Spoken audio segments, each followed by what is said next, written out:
Guys, इस video में हमने डिस्कस करना है एमडी कैट लेक्चर, जो पहला लेक्चर है सेकेंड ईयर का, होम्योस्टेसिस।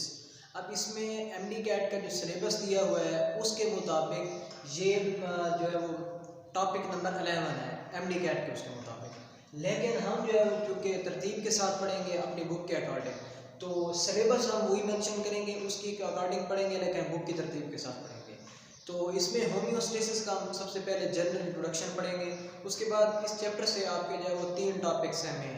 एक होम्योस्टेसिस का जनरल इंट्रोडक्शन है, उसके बाद यूरिनरी सिस्टम है जिसमें जो है वो रीनल सिस्टम सारा आ जाता है। उसके साथ जो है वो आगे थर्मोरेगुलेशन इन मैमल्स है जस्ट। अब एक बात आप जहन में रखेंगे, इसमें ऑस्मोरेगुलेशन और जो है वो प्लांट्स के अंदर थर्मोरेगुलेशन वगैरह दी हुई है, एक्सक्रीशन, तो वो आपने बिल्कुल नहीं करनी। हमने जो है वो जो पढ़ना है इसमें, या जो हमने याद करना है, जिस चीज़ को क्लियर करना है, वो है मैमल्स या एनिमल्स के रिलेटेड। तो हम मैमल्स में ज़्यादातर चूँकि उसने ह्यूमन का दिया हुआ है, तो हम जो है वो ह्यूमन वाला पोर्शन ही करेंगे। लेकिन होम्योस्टेसिस के जनरल इंट्रोडक्शन में जो हम जो है वो सारा कुछ देखेंगे। अब सबसे पहले हम देखते हैं इसमें जो होम्योस्टेसिस का जो टॉपिक है आपका, इसमें जो जनरल टर्म्स हैं जो समझने की ज़रूरत है, वो है homeostasis, receptor, effector, stimuli, feedback and coordination. अब इसकी इंट्रोडक्शन में मेन बात जो है वो फीडबैक है, इससे कंसेप्चुअल क्वेश्चन पूछ सकता है। सबसे पहले हम देखते हैं कि होम्योस्टेसिस क्या है। होम्योस्टेसिस, अब एक बात ध्यान में रखें, होम्यो मीन होता है same and stasis mean condition. तो protection of internal environment from the harms of fluctuation in external environment, ये आपकी बुक में डेफिनेशन मेंशन है। लेकिन एक बात आपने ध्यान में रखनी है कि होम्योस्टेसिस का मतलब स्टेबल कंडीशन कह सकते हैं, सेम कंडीशन नहीं कह सकते, सेम नहीं, क्योंकि होम्योस्टेसिस में टॉलरेबल रेंज के अंदर हर एक चीज़ को कंट्रोल किया जाता है। अब टेम्परेचर की मिसाल ले लें, तो टेम्परेचर को 36.1 से 37.8 तक रेगुलेट किया जाता है। अब अगर सेम कंडीशन कहते तो हम एक कहते कि 37.8 या 36.1 जो भी है, ये कांस्टेंट कंडीशन नहीं बल्कि टॉलरेबल रेंज के अंदर स्टेबल कंडीशन है। तो होम्योस्टेसिस में इस बात को ध्यान में रखना है।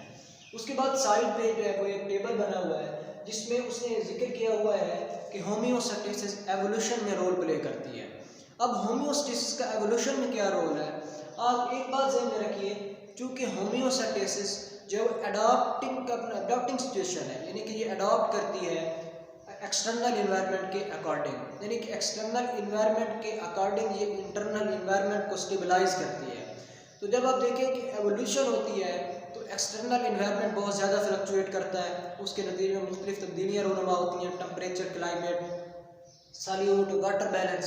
तो इसके अकॉर्डिंग जो है अब होम्योस्टेसिस के मैकेनिज्म के थ्रू एक्सटर्नल इन्वायरमेंट के अकॉर्डिंग जो है वो इंटरनल इन्वायरमेंट स्टेबलाइज किया जाएगा। तो इस वजह से एक्सटर्नल इन्वायरमेंट में फ्लक्चुएशन आएगी, तो इंटरनल इन्वायरमेंट भी अपनी जो है वो टॉलरेबल रेंज में थोड़ा सा फ्लक्चुएट करेगा। तो इस फ्लक्चुएशन के हवाले से अब डिफरेंट मैकेनिज्म या अडाप्टेशन जन्म लेगी। तो जब अडाप्टेशन जन्म लेगी तो हम कहेंगे कि एवोल्यूशन में ये अहम रोल प्ले कर रही है। उसके बाद इसकी जो कैटेगरीज है, हमने होम्योस्टेसिस अब जनरल टर्म है, इसकी कैटेगरीज में ऑस्मोरेगुलेशन, थर्मोरेगुलेशन एंड एक्सक्रीशन आती है। अब ऑस्मोरेगुलेशन क्या है? ऑस्मोरेगुलेशन होम्योस्टेसिस का वो मैकेनिज्म है जिसमें सॉल्यूट और वाटर को स्टेबलाइज किया जाता है। अब ये सॉल्यूट और वाटर कैसे स्टेबलाइज होते हैं, ये हम टॉनिसिटी का नजरिए में देखेंगे। अभी हम आते हैं इनकी जनरल जो है वो टर्म्स के अंदर या डेफिनेशन है। थर्मोरेगुलेशन का मतलब होता है therm in heat, it means कि टेम्परेचर को टॉलरेबल रेंज के अंदर कंट्रोल किया जाएगा। अब टेम्परेचर की जो टॉलरेबल रेंज है वो ह्यूमन के लिए 36.1 से 37.8 है। अब जो बुक में वैल्यूज़ हैं वो आपने लाजमी याद करनी है, तो ये आगे दी हुई है तो ये आपने लाजमी याद करनी है। उसके बाद एक्सक्रीशन है। अब एक्सक्रीशन या एलिमिनेशन, ये वो मैकेनिज्म होता है जिसमें मेटाबॉलिक प्रोडक्ट्स अब जो यूज़फुल नहीं होते उनको जब एलिमिनेट किया जाता है, एक्सक्रीट किया जाता है, बॉडी से बाहर निकाला जाता है, तो ये एलिमिनेशन होगी मेटाबॉलिक वेस्ट की। अब मेटाबॉलिक वेस्ट में जो ज़्यादातर बाहर निकाला जाता है या यूज़फुल नहीं होता या जो हार्मफुल होता है बॉडी के लिए, वो होता है नाइट्रोजिनस वेस्ट, यानी कि नाइट्रोजिनस प्रोडक्ट्स होते हैं, यूरिया होता है। अब जो एक्सक्रीशन में जो आपने ये बात ध्यान में रखनी है, एक्सक्रीशन हम आगे भी देखेंगे, लेकिन हम इधर ये देख लेते हैं कि ह्यूमन के अंदर यूरिया नाइट्रोजिनस वेस्ट होता है जिसको बाहर जो एक्सक्रीट किया जाता है। उसके बाद है फीडबैक सिस्टम। अब फीडबैक सिस्टम में, अब फीडबैक सिस्टम से हम पहले डिस्कस कर लेते हैं कोऑर्डिनेशन। अब जो कोऑर्डिनेशन का मतलब ये है कि डिफरेंट जो ऑर्गन्स हैं या टिश्यूज़ हैं वो आपस में कनेक्टेड होते हैं डिफरेंट फंक्शंस के थ्रू।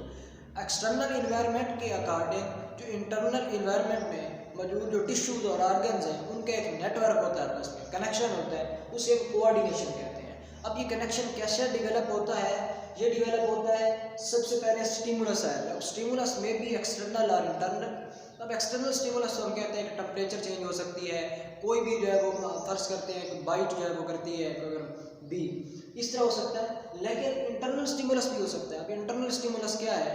इंटरनल स्टिमुलस हो सकता है कोई हार्मोन रिलीज होना है, तो कोई सबस्ट्रेट है, कोई जो है वो प्रोवाइटामिन, एंजाइम, इस तरह के जो कोफैक्टर वगैरह, ये भी स्टिमुलस के तौर पर काम कर सकते हैं। अब ये स्टिमुलस आएगा, ये रिसेप्टर के ऊपर अमल करेगा। अब रिसेप्टर कोई सेल हो सकता है, कोई ऑर्गन भी हो सकता है। अब सेल, ऑर्गन या कोई टिश्यू जिसको स्टिमुलस एक्टिवेट करता है, उससे नर्व इम्पल्स जनरेट होगी, इफेक्टर के थ्रू जो है वो हम उसको कंट्रोल करेंगे। जी आगे नर्वस सिस्टम है, देखेंगे कोऑर्डिनेशन। अब एक बात ध्यान रखें कि कोऑर्डिनेशन सिस्टम जो है वो इसमें होम्योस्टेसिस में रेगुलेट कर रहा होता है। फीडबैक सिस्टम होता है जिसमें डिफरेंट चेंजेस को डिटेक्ट करेंगे और उनको कंट्रोल करेंगे। अब ये कंट्रोल कैसे किया जाता है? जो ज़्यादातर कंट्रोल होता है वो प्रोडक्ट ही करता है, यानी कि जो मेनली कंट्रोल है वो प्रोडक्ट करता है। कैसे? फर्स्ट करते हैं A प्लस B, ये रिएक्टेंट है या सबस्ट्रेट है, ये मिलकर C बनाते हैं। अब C जब बन जाएगा रिक्वायर्ड अमाउंट में, तो बॉडी में जब रिक्वायर्ड अमाउंट में प्रोड्यूस हो जाएगा तो यही C इसी रिएक्शन को ब्लॉक कर देगा। इसे हम कहते हैं फीडबैक, या फिर एक्सेलरेट भी कर सकता है। वो हम इसकी टाइप्स को देख लें। इसकी 2 कैटेगरीज हैं, पॉजिटिव फीडबैक है एंड नेगेटिव फीडबैक है। पॉजिटिव फीडबैक वे होता है जिसमें कोई भी सबस्ट्रेट या प्रोडक्ट भी हो सकता है, वो एक्सेलरेट करता है किसी रिएक्शन को।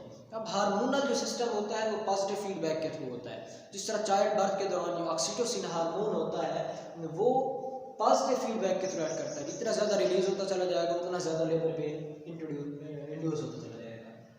दूसरा है नेगेटिव फीडबैक। अब नेगेटिव फीडबैक ये मेन है जिसमें जो कंट्रोलिंग सब्सटेंस होता है वो इटसेल्फ कंट्रोल होता है प्रोडक्ट के थ्रू, और इसमें प्रोडक्ट जो है वो जब बन जाता है नॉर्मल मोड में तो ये इसको इनहिबिट कर देता है। ये जो है वो नेगेटिव फीडबैक में होता है। ये टेम्परेचर यानी थर्मो रेगुलेशन के दौरान भी क्लियर हो जाएगा।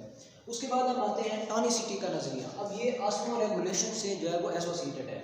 अब टॉनिसिटी के नजरिए, टॉनिसिटी क्या होती है? टॉनिसिटी होती है सॉल्यूट और सॉल्वेंट का जो बैलेंस है, ये जो उनकी रिलेटिव कंसंट्रेशन है उसे हम टॉनिसिटी कहते हैं। अब इसे टॉनिसिटी से जो है वो टॉनिक है। अब hypertonic, hypotonic and isotonic solution, यहाँ से जो है वो एमसीक्यूज की फॉर्म में पूछ सकता है। कैसे पूछता है? अब आपने इसको अप्लाई करना है। हाइपोटॉनिक इसका मतलब होगा सॉल्यूशन। एक बात ध्यान रखें, हाइपोटॉनिक सॉल्यूशन भी हो सकता है, सेल भी हो सकता है। अगर सॉल्यूशन कहें तो हम सॉल्यूशन के रेस्पेक्टिव लिखेंगे, अगर सेल कहें तो हम सेल के रेस्पेक्टिव लिखेंगे। अब हाइपरटॉनिक सॉल्यूशन का मतलब ये है वो सॉल्यूशन जिसमें सॉल्यूट कंसंट्रेशन ज़्यादा होगी, यानी कि सॉल्यूट का जो लेवल है वो ज़्यादा होगा as compare to water potential. Water potential कम होगा, सॉल्यूट कंसंट्रेशन ज़्यादा होगा। अब ये है सॉल्यूशन के अंदर। अब सेल की बात नहीं करें, ये हम कहते हैं सेल है। ये प्लांट सेल भी हो सकता है, एनिमल सेल भी। हम एनिमल सेल को देखते हैं। अब ये एनिमल सेल है, ये बाहर वाला जो सॉल्यूशन है ये हाइपरटॉनिक है, इसमें सॉल्यूट ज़्यादा है, वाटर कम है। अब वाटर पोटेंशियल कम है, ये लो कंसंट्रेशन ऑफ वाटर है, तो ये एक लॉ है कि वाटर हमेशा लोअर पोटेंशियल से हायर पोटेंशियल की तरफ जाता है, हायर पोटेंशियल से लोअर। अब ये देखें लोअर कंसंट्रेशन है वाटर की, इधर वाटर ज़्यादा है। अब यहाँ पे सॉल्यूट सेल के अंदर जो है वो कम है, जबकि सॉल्यूशन में सॉल्यूट की कंसंट्रेशन ज़्यादा है, तो water less concentration of solute से हायर कंसंट्रेशन ऑफ सॉल्यूट की तरफ ऑस्मोसिस कर जाएगा। अब इसके ऑस्मोसिस से क्या होगा? वाटर जो है वो सॉल्यूशन में चला जाएगा, जो इसके नतीजे में सेल जो है वो श्रिंक कर जाएगा। अब प्लाज्मोलाइज्ड हो जाएगा, इसे हम कहते हैं सेल का प्लाज्मोलाइज्ड हो जाना, और इस फिनोमिनन को कहते हैं प्लाज्मोलाइसिस। क्या हुआ? सॉल्यूट बाहर ज़्यादा था, अंदर सॉल्यूट कम था, इसके नतीजे में वाटर ऑस्मोसिस कर गया। उसके बाद है, अब इसमें ये बात ध्यान में रखें कि जो एनिमल सेल और प्लांट सेल दोनों हैं ये श्रिंक कर जाते हैं, क्योंकि वाटर ट्रिगर प्रेशर को या जो एनिमल सेल में उसकी डेफिनेट शेप को मेंटेन करता है, तो वो जो है वो वाटर बाहर चूँकि स्क्वीज आउट कर जाता है, इसलिए जो है वो सेल प्लाज्मोलाइज्ड हो जाता है और सेल श्रिंक कर जाता है। उसके बाद है हाइपोटॉनिक सोल्यूशन। अब हाइपोटॉनिक सोल्यूशन का मतलब ये है कि सॉल्यूशन के अंदर सॉल्यूट की कंसंट्रेशन ज़्यादा है as compared to water potential. अब चूँकि सॉल्यूट की कंसंट्रेशन सॉल्यूशन में ज़्यादा है तो सेल में जो कंसंट्रेशन होगी वो कम होगी। तो क्या हो, अब हाइपोटोनिक है तो सॉल्यूशन में कम है, सॉल्यूट वाटर में सेल के अंदर ज़्यादा है, तो क्या होगा, वाटर जब अब कहाँ से मूव करेगा, ये मूव करेगा सॉल्यूशन से सेल के अंदर।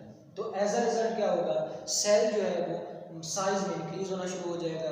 अब प्लांट सेल के अंदर सेल वॉल होती है, ट्रिगर प्रेशर के थ्रू उसको मेंटेन कर लेंगे, लेकिन एनिमल सेल में सेल वॉल नहीं है, तो जब वाटर पोटेंशियल बढ़ता चला जाएगा तो ये सेल बर्स्ट हो जाएगा। अब बर्स्टिंग ऑफ सेल अकर हो जाती है, ये एडिमा वगैरह के कारण आप उसको ड्राई मार देंगे। ये बात ध्यान में रखें कि हाइपोटोनिक सॉल्यूशन होगा तो सेल बर्स्ट कर जाएगा एनिमल सेल, और प्लांट सेल ट्रिगर प्रेशर के थ्रू जो है वो टर्जिड हो जाएगा, ना कि बर्स्ट होगा। उसके बाद आइसोटोनिक, आइसो मीन सेम, इसका मतलब है कि जो सेल के अंदर सॉल्यूट और वाटर का जो बैलेंस है वो सॉल्यूशन में भी सेम है। अब ये बात ध्यान में रखें कि ये सॉल्यूशन एक्सटर्नल एनवायरनमेंट हो सकता है, डिफरेंट सेल्स होते हैं तो वो सेल्स आपस में टिश्यूज बना रहे होते हैं। अब ये जो सॉल्यूशन है ये एक्स्ट्रा सेलुलर मटेरियल हो सकता है, विद इन द बॉडी हो सकता है, ये नहीं कि हम लेबॉर्ट्री में रख के चेक करें, ये बॉडी पे भी अप्लाई हो रहा होता है, तो हम बॉडी के रिस्पेक्ट भी हम इसको देख सकते हैं। ये था होम्योस्टेसिस का जनरल इंट्रोडक्शन। उसके बाद इसमें हमने देखा कि डिफरेंट टर्म्स हम इसके रिकॉर्डिंग पढ़ी हैं। आगे जो हम देखेंगे एक्सक्रीशन मैमल्स के अंदर और खसूसन जो है वो ह्यूमन के अंदर, उसमें यूरिया साइकिल वो बहुत ज़्यादा इंपॉर्टेंट टॉपिक है इस हवाले से। उसके बाद एक्सक्रीशन है, और एक्सक्रीशन के साथ साथ यूरिनरी सिस्टम पढ़ेंगे। उसके बाद थर्मोरेगुलेशन मैमल है। ये होम्योस्टेसिस में सिर्फ आपके लिए जी टॉपिक्स हैं।